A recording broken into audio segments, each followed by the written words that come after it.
Hello बच्चों, welcome to नुवेक्सा academy. आज हम पढ़ने वाले हैं लेक्चर 8 लाइफ प्रोसेस का। जो लेक्चर 8 है, हमने लेक्चर 7 में क्या पढ़ा था? ग्लाइकोलिसिस और क्रेब्स साइकिल। आज हम पढ़ेंगे ब्रीथिंग यानी कि श्वासोच्छ्वास पढ़ेंगे। रेस्पिरेशन और ब्रीथिंग दोनों में बहुत डिफरेंस होता है। आज हम आप लोगों को उसका डिफरेंस भी और दोनों क्या होते हैं ये भी पूरा अच्छे से बताएंगे, और मानव श्वसन तंत्र ये भी पूरा अच्छे से समझाने वाले हैं। तो हम शुरू करते हैं कि श्वासोच्छ्वास क्या होता है। जैसे पर्यावरण से वायु को फेफड़े तक पहुंचाना और फिर उसे पुनः बाहर निकालना ही श्वासोच्छ्वास कहलाता है। ठीक है।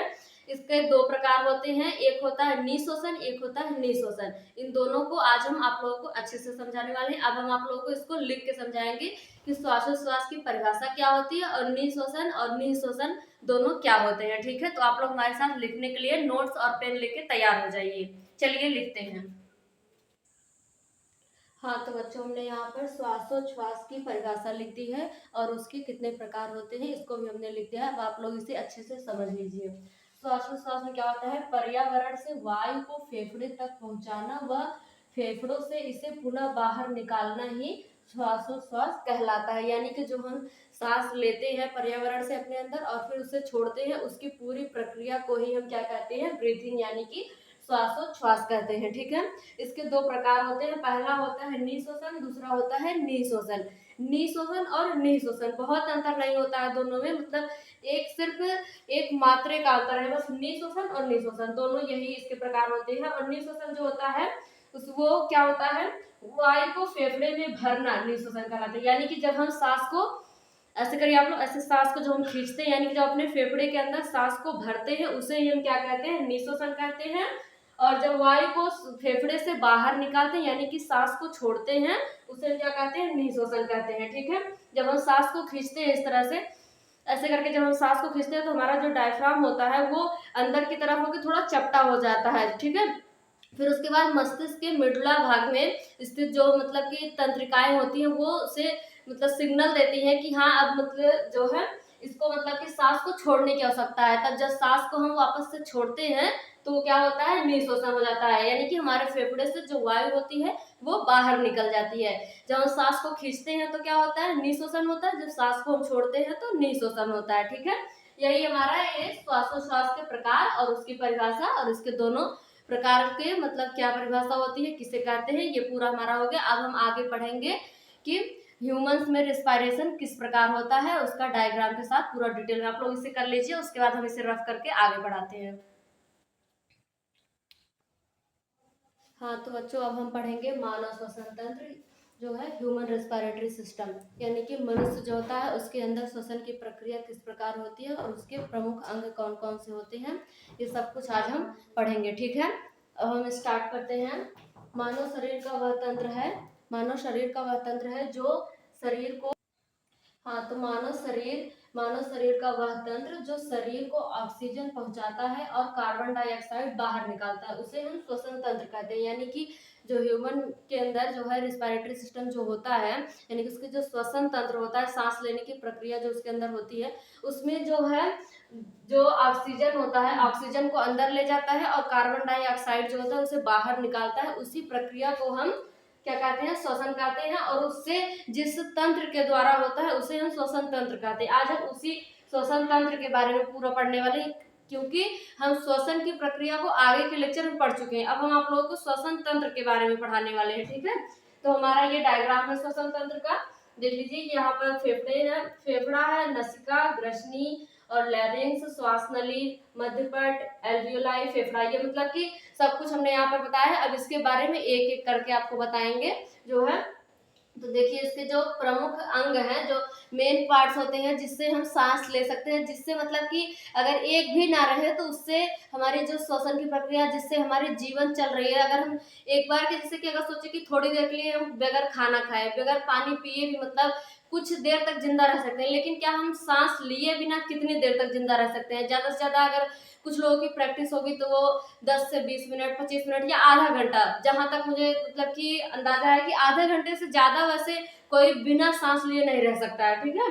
तो इसलिए जो श्वसन की प्रक्रिया होती है श्वसन की, वो बहुत ही महत्वपूर्ण होती है, इसलिए उसको आप लोगों को अच्छे से समझना अगर आपके एग्जाम में ठीक है, आप टॉप भी कर जाओगे, अच्छी बात है कि आप बढ़िया से पढ़ोगे, लेकिन वो आपकी लाइफ में बहुत जरूरी है आपको जानना उसके लिए, ठीक है। तो जो उसके प्रमुख अंग होते हैं वो है पहला नसिका, नसिका गुहा, ग्रसनी, कंठनली, श्वास नली, ब्रोंकाई, ब्रैंकियोल्स और एल्वियोलाई, फेफड़ा, डायफ्राम, ठीक है। ये 10 पार्ट्स हैं जिससे हम सांस ले पाते हैं, ठीक है। तो हमारी जो नसिका है उसी से जो है नाक से, तो बच्चों हमारा पहला पॉइंट है नॉस्ट्रल यानी कि नसिका, जो हमारी नाक होती है, नाक से ही हमारे श्वसन की प्रक्रिया जो है स्टार्ट होती है। जैसे कि हमारे पर्यावरण में जो हवा आ रही है उसे हम सबसे पहले नाक से ही अपने अंदर ग्रहण करते हैं। जैसे कि इस समय आप लोग देख रहे होंगे कि गर्मी बहुत ज्यादा पड़ रही है, अभी मतलब कल के डेट में मतलब सबके यहाँ सबके मोबाइल फोन में मतलब हाई अलर्ट आया था कि मतलब तापमान बहुत ज्यादा बढ़ने वाला है। तो ऐसा नहीं है कि अगर जैसे कि हम बाहर किसी कारणवश जैसे बहुत जरूरी हुआ अगर हम निकल भी गए बाहर, तो ये नहीं है कि अगर 45 डिग्री सेल्सियस पे जो है तापमान है तो उतना ही तापमान हमारे नाक जो है हमारे शरीर के अंदर डालेगी, नहीं, वो अपने हिसाब से मतलब कि तापमान रहेगा, कुछ तो रहता है लेकिन उतना नहीं रहता है, कुछ अपने हिसाब से वो कन्वर्ट कर लेती है अपने अंदर रखने के लिए, ठीक है। इसलिए जो हमारी नाक होती है वो क्या करती है, श्वसन की शुरुआत नाक से ही होती है। जो हमारी नाक होती है वो हवा को छानती है, गर्म करती है और नम बनाती है। यानी कि जैसे कि जब हम ठंडी में निकलते हैं, जब हमारे ठंड के मौसम में जो है हल्का हल्का कोहरा सब पूरा एकदम छाया रहता है, थोड़ा थोड़ा से थोड़ा थोड़ा दिखता रहता है, तो सीधे हमारे नाक में हवा जाती रहती है, ठंडी ठंडी लगती है ना। लेकिन ऐसा नहीं है कि वो जब हमारे फेफड़े में पहुंचती है तब भी वो ठंडी लगती है, क्योंकि जब नाक के अंदर हमारे जाती है तो हमारी नाक उसको छान देती है, छान करके क्या करती है, गर्म कर देती है। और जब हम गर्मी में बाहर निकलते हैं तो जो हमारे नाक में हवा जाती है वो उसको नम बनाती है, यानी कि ठंडा करती है, ठीक है। यही हमारे नाक का यानी कि नसिका का कार्य होता है। हमारा दूसरा पॉइंट है नसिका गुहा यानी कि नोजल कैविटी। नाक के अंदर, जैसे कि ये हमारा जो नाक हो गया, इसके थोड़ा सा जस्ट अंदर जाने के बाद जो पार्ट होता है उसे ही क्या कहते हैं, नसिका गुहा कहते हैं, यानी नोजल कैविटी कहते हैं। यह नाक के अंदर का भाग है और यहाँ हवा को साफ और नम बनाया जाता है। जैसे कि जो हमारे नाक का दूसरा भाग होता है नसिका जिसे हम कहते हैं, उसको जब वहां पे हवा पहुंचती है तो वो हवा को साफ करती है और उसे नम और गर्म बनाती है, जैसा मतलब की जरूरत होता है, जिसके वायुमंडल में जितना तापमान है उसके हिसाब से, ठीक है। और हमारा तीसरा पॉइंट जो है वो है ग्रसनी यानी कि फेरिंक्स। ग्रसनी के बारे में हम बताएंगे, इसको आप लोग करिए, उसके बाद हम इसे मिटा के ग्रसनी के बारे में बताते हैं। हाँ तो बच्चों हमारा तीसरा पॉइंट है ग्रसनी यानी कि फेरिंग्स। फेरिंग्स में क्या होता है, ये नाक और मुंह के पीछे का भाग है, ठीक है। यानी कि जो हमारा नाक होता है और मुंह होता है, इसकी जो पाइप्स होती है इसके पीछे इसके मतलब की नलिका होती है, उसे हम क्या कहते हैं, ग्रसनी कहते हैं। यह भोजन और वायु दोनों का मार्ग होता है। ग्रसनी यानी कि मतलब जिससे भोजन भी जा सकता है, भोजन भी जा सकता है, ऐसा नहीं है कि मतलब दोनों का मतलब कि पॉइंट अलग अलग होता है, भोजन जाता नहीं है, एक बार जाता है फिर दोनों की नलिकाएं अलग अलग हो जाती है, श्वास नली और भोजन नली दोनों अलग हो जाती है, लेकिन जाता इसी से, इसी ग्रसनी से होकर के जाता है। उसके बाद भोजन अपने रास्ते चला जाता है और जो श्वास होती है वो अपने रास्ते चली जाती है, ठीक है। इसीलिए इसे क्या कहते हैं, ये भोजन और वायु दोनों का मार्ग होता है।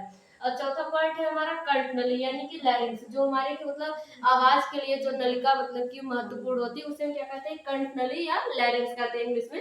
इसे स्वर यंत्र भी कहते हैं, अगर ज्यादा हिंदी में कहे कि स्वर यंत्र, जिससे कि मतलब हमारे भाषा निकलती है, स्वर निकलती है, उसे हम क्या कहते हैं, इसे स्वर यंत्र भी कहते हैं। इसमें स्वर तंतु वोकल कार्ड पाए जाते हैं, ठीक है। जो स्वर तंतु होते हैं जिससे हमारी आवाज निकलती है उसे इंग्लिश में क्या कहते हैं, वोकल कार्ड कहते हैं। ये यहीं पर होते हैं, इससे आवाज निकलने में मदद करता है। ये जो वोकल कार्ड होता है ये हमारी आवाज को निकलने में मदद करता है, जैसे हम बोल रहे हैं तो ये किसके कारण बोल रहे हैं, ये जो वोकल कार्ड है यही हमारी आवाज को बाहर निकालने में मदद करता है। अगर हम किसी का, जैसे कि आप लोगों ने कहीं कहीं सुना होगा कि उनकी मतलब की कंठ नली बहुत अच्छी है, उनकी मतलब आवाज बहुत अच्छी आती है, तो उसमें क्या होता है कि जो इनकी कंठ नली जो लैरिंक्स होती है वो पतली होती है, किसी किसी की, किसी किसी की मोटी होती है, उसी के तौर पे जो आवाज निकलती है वो उसी तरीके से निकलती है। किसी किसी की आवाज देखो बहुत मतलब कि बहुत मोटी, ऐसा लगता है कि मतलब कुछ लगा के मुंह पे बोल रहे हैं ऐसा लगता है, ठीक है। तो उसी के कारण होता है, जो वोकल कार्ड होता है इसे यही आवाज को निकलने में मदद करता है, ठीक। हमारा पांचवा पॉइंट है श्वास नली यानी कि ट्रैकिया। जो हमारा ट्रैकिया होता है वो उसका क्या कार्य होता है, इसे विंड पाइप भी कहते हैं। विंड हम किसे कहते हैं, हवा को। पाइप किसे कहते हैं, जो नलिका होती है।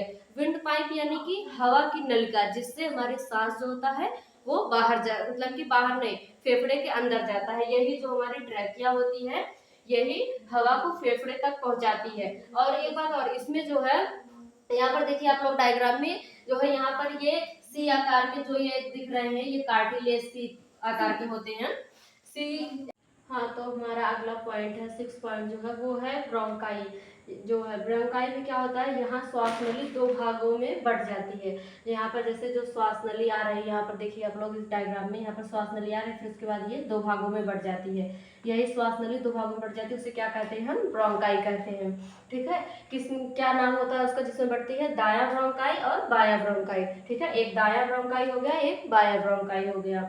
दोनों फेफड़े में प्रवेश करते हैं। यहाँ पर हमारा दो फेफड़ा है, ये दोनों जो होते हैं ये इसके अंदर प्रवेश कर जाते हैं। ठीक है, उसके बाद जब दोनों फेफड़े में प्रवेश कर जाते हैं उसके बाद हमारा ये जो छोटी छोटी शाखाओं में विभाजित हो गया है, यहाँ पर ऐसे ऐसे देखिए छोटी छोटी शाखाओं में विभाजित है। ये क्या होता है, ब्रैंक्यूल्स होता है। ये मतलब कि जैसे कि एक पेड़ हो गया, उस पेड़ की जैसे दो टहनियाँ निकल गई, उस दोनों टहनियों के अंदर जो छोटे छोटे और पौधे मतलब कि छोटी छोटी और टहनियाँ निकल जाती हैं, उसी प्रकार से हमारा ये फेफड़ा होता है। एक पेड़ हो गया, पेड़ की दो टहनियाँ हो गई और उन टहनियों के छोटे छोटे टहनियाँ हो गई, उसे हम क्या कहते हैं, ब्रैंक्यूल्स कहते हैं। ठीक है, और उसमें ये जो हमारी एल्विलाई लगी हुई उसे आप छोटा छोटा फल भी समझ सकते हैं। ठीक है, तो क्या होता है, ब्रैंक्यूल्स होते हैं, ये छोटी छोटी शाखाओं में विभाजित हो जाती हैं और इनके क्या कार्य होते हैं, ये फेफड़े के अंदर हवा को फैलाती हैं। जैसे कि जो हमारे नाक से जो हवा आती है श्वास नली से होते हुए, तो ये दोनों मतलब कि ब्रोंकियल में जाती हैं, उसके बाद फिर जो ब्रैंक्यूल्स होते हैं उन वो क्या करते हैं, हवा को फेफड़े में भरते हैं। जब हवा फेफड़े में मतलब कि इस तरह से कि ऐसे आप लोग सांस खींचते हैं तो वो किसके थ्रू अंदर जाता है, जो ब्रोंक्यूल्स होते हैं उन्हीं के थ्रू ये पूरे फेफड़े में भर जाता है, जिसके कारण हमारा जो फेफड़ा होता है वो पेशियों को लेकर के ऊपर की तरफ उठ जाता है और डायफ्राम जो होता है वो नीचे दब जाता है। ठीक है, अब इसके बाद हमारा अगला पॉइंट है एल्वियोलाई। जो यहाँ पर एल्वियोलाई आप लोग देख रहे हैं, ये छोटे छोटे जो एल्वियोलाई बने हुए हैं, इनका क्या कार्य है इसके बारे में बताते हैं। पहले आप लोग इसे लिख लीजिए, हम इसको रफ कर दें, उसके बाद फिर आप लोगों को बताते हैं। चलिए आप लोग लिखिए।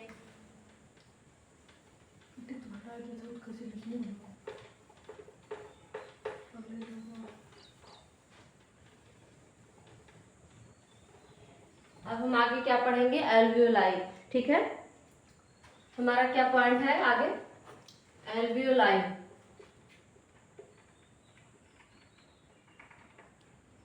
हाँ, तो हमारा जो एल्वियोलाई होता है ये क्या होता है, हमारे फेफड़े में पाए जाने वाले जो छोटे छोटे थैलीनुमा संरचना होती है, ये देखिए छोटी छोटी थैलीनुमा संरचना है, इसे हम क्या कहते हैं, एल्वियोलाई कहते हैं। क्या कहते हैं, फेफड़े में पाए जाने वाले छोटे छोटे थैलीनुमा संरचना, किसकी तरह, थैलीनुमा संरचना जो होती है, थैलीनुमा संरचना जो होती है उसे हम क्या कहते हैं, उसे एल्वियोलाई कहते हैं, यानी एल्वियोल कहते हैं। ठीक है, क्या कहते हैं, आप लोगों को दिखाई दे रहा होगा अच्छे से, फेफड़े में पाए जाने वाली छोटी छोटी थैलीनुमा संरचना जो होती है उसे हम एल्वियोल कहते हैं। ठीक है, उसे हम एल्वियोल कहते हैं। आप लोग लिख लीजिए इसको। ये इनका क्या कार्य होता है, ये गैसों का आदान प्रदान करते हैं, यानी कि जो कार्बन डाइऑक्साइड और ऑक्सीजन गैस होती है ये इसका आदान प्रदान करते हैं, यानी कि ऑक्सीजन को अंदर लेती हैं और जो कार्बन डाइऑक्साइड होती है उसे बाहर निकालती है। ठीक है, यहाँ से जैसे कि श्वास नली से जो ऑक्सीजन गैस थी वो अंदर आई और उसके बाद फिर इन दोनों शाखाओं से होकर के ये इसके अंदर आ गई, जो छोटे छोटे शाखाओं में विभाजित हो गए थे, क्या था, ब्रैंक्यूल्स। ब्रोंकाई से होने के बाद जब ब्रैंक्यूल्स में आए, ब्रैंक्यूल्स से उसमें फेफड़े में हमारे हवा भरा, फिर जो एल्वियोलाई थे उनका काम शुरू हो जाता है, इन लोगों का काम उसके बाद खत्म हो जाता है। फिर जो हमारी एल्वियोलाई होती है, फेफड़े के अंदर छोटी छोटी थैलीनुमा संरचना होती है, ये क्या कार्य करती है, गैसों का आदान प्रदान करती है। क्या कार्य होता है इसका, गैसों का आदान प्रदान। ठीक है, गैसों का आदान प्रदान, ओके, गैसों का आदान प्रदान करती है। कौन सी गैस होती है, कार्बन डाइऑक्साइड जो बाहर निकलती है हमारे शरीर से और ऑक्सीजन जो अंदर आती है हमारे शरीर के। ठीक है, ऑक्सीजन को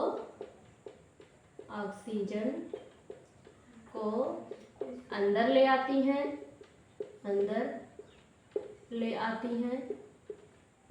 आती हैं जो इसमें जो एल्वियोलाई होती है, जो इसमें रक्त भरे होते हैं, उसी रक्त के थ्रू जो है हमारी ऑक्सीजन अंदर आ जाती है और उसी रक्त के थ्रू जो है कार्बन डाइऑक्साइड हमारे फेफड़े से होते हुए यहाँ ब्रोंकियोल से, फिर ब्रोंकियोल से होते हुए जब हम सांस को छोड़ते हैं तो वो बाहर निकल जाता है कार्बन डाइऑक्साइड, किसके थ्रू? रक्त के थ्रू।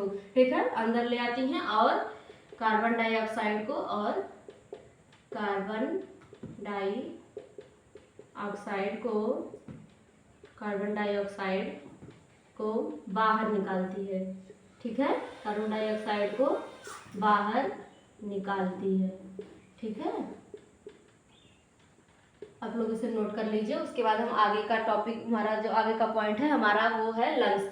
रफ कर दे इसे, आप लोग इसका स्क्रीनशॉट ले लीजिए। पहले आगे का हमारा जो पॉइंट है वो है फेफड़ा यानी कि लंग्स।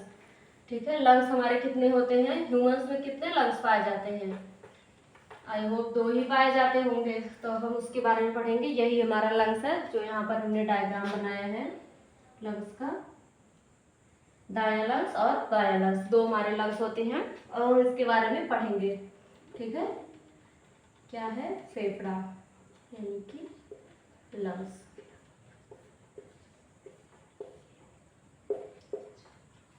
लंग्स का हमारा क्या कार्य होता है?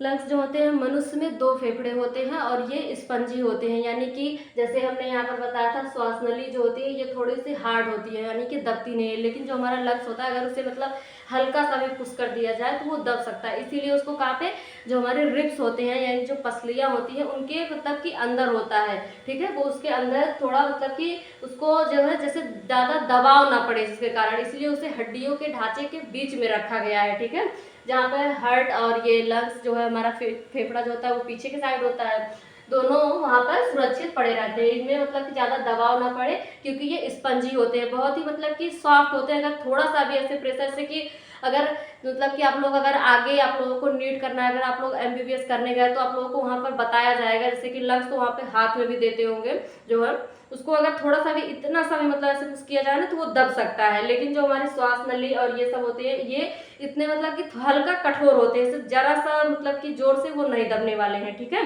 इनका क्या वो होता है? मनुष्य में 2 फेफड़े होते हैं। मनुष्य में, आप लोग इसे आपको पता तो होगा लेकिन आप लोग अगर लिख लेंगे तो ज्यादा बेटर होगा आपको। मनुष्य में 2 फेफड़े, ताकि आप लोगों को जब रिवीजन करना पड़े तो एक मतलब कि एक लाइन में रहे सब कुछ। जैसे कि स्टार्ट करो, बस एक बार नोटबुक खोलो अपनी और मतलब फटाफट बस पढ़ते जाओ एक लाइन में। ठीक है, मनुष्य में 2 फेफड़े होते हैं, 2 फेफड़े होते हैं और ये स्पंजी होते हैं। ठीक है, ये स्पंजी होते हैं, ये स्पंजी होते हैं, लिख लीजिए आप लोग। और इसमें जो है लाखों एल्वियोलाई पाए जाते हैं। यहाँ पर हमने तो मतलब कि कुछ गिने चुने बनाए चुनिंदा 1 2 3 4 5 6 7 8 मतलब कि 8 10 ही होंगे वैसे, लेकिन ये फेफड़े के अंदर जो है लाखों एल्वियोलाई पाए जाते हैं। ठीक है, जिसमें जैसे देखो कुछ लोग जो सिगरेट वगैरह पीते हैं इन सब का जैसे सुनने में आता हो ना, उनका फेफड़े में क्या मतलब खराब हो जाता है, ये जो एल्वियोलाई होते हैं इनकी संख्या बहुत कम हो जाती है। जब इनकी संख्या बहुत कम हो जाती है तब उन्हें प्रॉब्लम होने लगती है सांस लेने में। ठीक है, इसलिए जो सब लोग धूम्रपान करते हैं, सिगरेट पीते हैं, बीड़ी, ये सब की मतलब इस सबको अगर ना ही छुओ तो ही बेहतर है। बाकी जो पीने वाले हैं उन्हें मतलब कोई मना तो कर नहीं सकता है, बस क्या कर सकता है कि समझा ही सकता है। लेकिन आप लोग पढ़ रहे हैं, आप लोग जान रहे हैं, जो भी इस वीडियो को देख रहा हो आई होप वो पढ़ने वाला ही होगा कि आप लोग तैयारी के लिए पढ़ रहे होंगे। तो इसलिए धूम्रपान, शराब, सिगरेट इन सब से दूर ही रहे अगर आपको अपने शरीर के बॉडी पार्ट्स को बचा के रखना है तो। ठीक है, इसमें लाखों एल्वियोलाई होते हैं, लाखों एल्वियोल होते हैं। ठीक है, कितने होते हैं? लाखों एल्वियोल्स पाए जाते हैं। मनुष्य में 2 फेफड़े होते हैं और ये स्पंजी होते हैं, इसके अंदर लाखों एल्वियोल्स पाए जाते हैं। ठीक है, और इनका कार्य क्या होता है? ऑक्सीजन को ग्रहण करना और कार्बन डाइऑक्साइड को बाहर निकालना। मतलब कि जो हमारा ये मानव श्वसन तंत्र का मतलब कि पूरा प्रक्रिया है, इसका मतलब कार्य तो यही है, मेन कार्य यही है कि कार्बन डाइऑक्साइड को बाहर निकालना है, ऑक्सीजन को अंदर लेना है। तो हमारे जो फेफड़े हैं इनका भी यही कार्य है। अगर इनकी कार्य की बात करें, कार्य इनका है ऑक्सीजन को अंदर लेना, ऑक्सीजन को अंदर लेना, अंदर लेना और कार्बन डाइऑक्साइड को, और कार्बन डाइऑक्साइड को बाहर निकालना। ठीक है, आप लोग कौन सी गैस लेते हैं? तो आप लोग याद रखेंगे, आप लोग ऑक्सीजन गैस लेते हैं। जो पेड़ पौधे होते हैं वो क्या करते हैं? कार्बन डाइऑक्साइड लेते हैं। लेकिन हाँ, सभी पौधे नहीं लेते हैं। कुछ मतलब कि पौधे होते हैं जो ऑक्सीजन ग्रहण भी करते हैं, और कुछ पौधे जो होते हैं वो कार्बन डाइऑक्साइड लेते हैं। मतलब कि मैक्सिमम पौधे जो होते हैं वो कार्बन डाइऑक्साइड ही लेते हैं और ऑक्सीजन को बाहर निकालते हैं। हाँ, उनके लिए वो जीवन का मतलब कि गैस हो सकता है, इसलिए उनके फॉर्म में अगर कहा जाए तो वो भी ऑक्सीजन ले सकते हैं, ऐसा कहा जा सकता है। ठीक है, तो कार्बन डाइऑक्साइड को बाहर निकालता है और ऑक्सीजन को अंदर लेता है। हमारा लास्ट पॉइंट जो बचा है वो है डायफ्राम। आप लोग इसे कर लीजिए, उसके बाद हम इसके बाद आप लोगों को बताते हैं डायफ्राम क्या होता है। ठीक है, इसके कर लीजिए, तब हम मिटा के आप लोगों को बताते हैं डायफ्राम। चलिए मिटाते हैं। डायफ्राम क्या होता है? जितने लोगों को पता है वो कमेंट में जरूर बताएंगे। इस वीडियो को यहाँ तक पहुँचने से पहले, हमारे लिखने से पहले वो कमेंट में जरूर बता देंगे कि डायफ्राम क्या होता है, तो मुझे ये पता चलेगा कि हाँ, आप लोगों को पहले से पता था कि डायफ्राम क्या होता है। ठीक है, डायफ्राम देखिए यहाँ पर जैसे हमने बनाया हुआ है, फेफड़े के मतलब कि जस्ट नीचे होता है डायफ्राम। जब हम सांस को ग्रहण करते हैं, यानी कि जब हम सांस को अंदर खींचते हैं, तो डायफ्राम जो होता है हमारा वो नीचे मतलब कि थोड़ा नीचे दब जाता है। ऐसे ऐसे करके आप लोग देखें तो ऐसा लगता है ना कि यहाँ पर जैसे लग रहा है कि थोड़ा ऐसे कुछ चपटा सा हो जाता है। जब सांस को हम छोड़ते हैं तो वो अपने उसी अवस्था में पुनः वापस आ जाता है। ठीक है, डायाफ्राम, डायाफ्राम क्या होता है? डायाफ्राम। ठीक है, ये फेफड़े के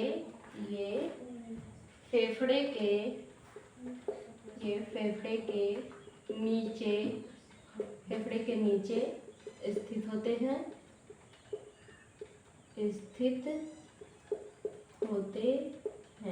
ठीक है, डायफ्राम कहाँ पर होते हैं? ये फेफड़े के नीचे स्थित होते हैं, और ये एक मांसपेशी मतलब कि पेशी होते हैं। जैसे कि मतलब बहुत पतली सी, जैसे झिल्ली नुमा से, जो हमारे यहाँ झिल्लियाँ आती हैं उतनी पतली तो नहीं, लेकिन एक मांस की पतली लेयर होती है, जो वही होती है डायफ्राम। एक मांस की पतली लेयर होती है जिससे वो थोड़ा स्ट्रेचेबल भी होती है, इसीलिए उसे झिल्ली नुमा कहा गया है। ठीक है, ये एक पेशी झिल्ली नुमा संरचना होती है।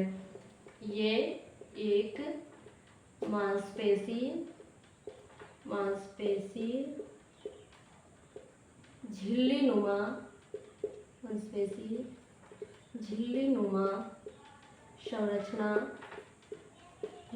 संरचना होती है।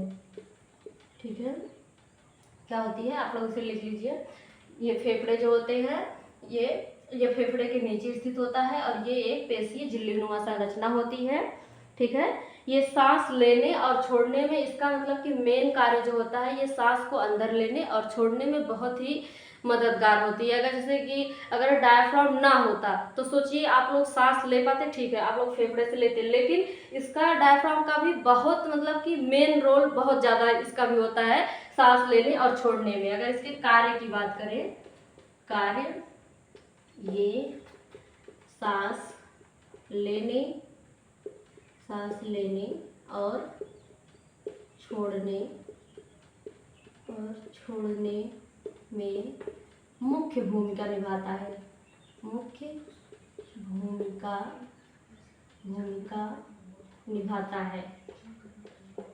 ठीक है, मुख्य भूमिका निभाता है।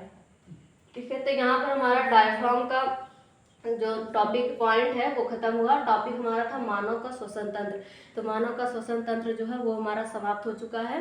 अब हम आपको अगले लेक्चर में पढ़ाएंगे वहन, यानी कि परिवहन क्या होता है। उसमें हम आप लोगों को बताएंगे ब्लड के बारे में, ब्लड का परिवहन कैसे होता है, ब्लड कितने प्रकार के होते हैं, क्या क्या उनके कार्य होते हैं, ब्लड ग्रुप जो होता है वो कितने प्रकार का होता है, ये सब कुछ हम आपको लेक्चर 9 में बताएंगे। ठीक है, तो आप लोग इसे अच्छे से नोट कर लीजिए।